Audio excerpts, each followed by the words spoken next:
বাইরে কি জোরে জোরে বৃষ্টি হচ্ছে মালকিন? আপনারা তাড়াতাড়ি ভিতরে ঢুকে পড়ুন, অনেক জোরে বৃষ্টি হচ্ছে আজ। দাও ব্যাগগুলো, আর রামু গাড়িটা শুকিয়ে গেলে ভিতরে ঢুকিয়ে দিও। আচ্ছা ম্যাডাম, ঠিক আছে।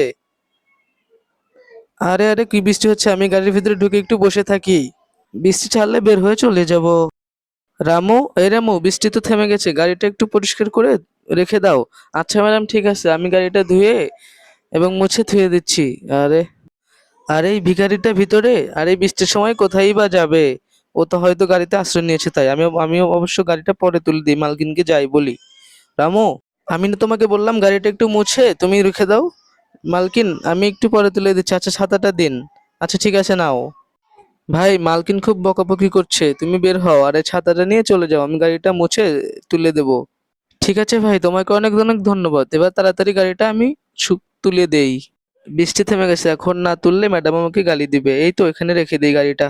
রামু, আমি সব দেখেছি, গাড়িতে যে ভিখারি বসেছিল সেটা দেখেছি। তুমি যদি আমাকে বলতে আমি অবশ্যই গাড়িটা তুলতে বলতাম না, আমি এতটাও খারাপ না। আচ্ছা, ঠিক আছে ম্যাডাম। তার আগে আপনি কি লাল পানি খেতে ভালোবাসেন নাকি আমার মতো পানি খেতে ভালোবাসেন? যারা আমার মতো পানি খেতে ভালোবাসেন তারা অবশ্যই ভিডিওতে লাইক করে সাবস্ক্রাইব করে দিন, আর কমেন্টে লিখে দিন আপনি কোনটা খেতে ভালোবাসেন।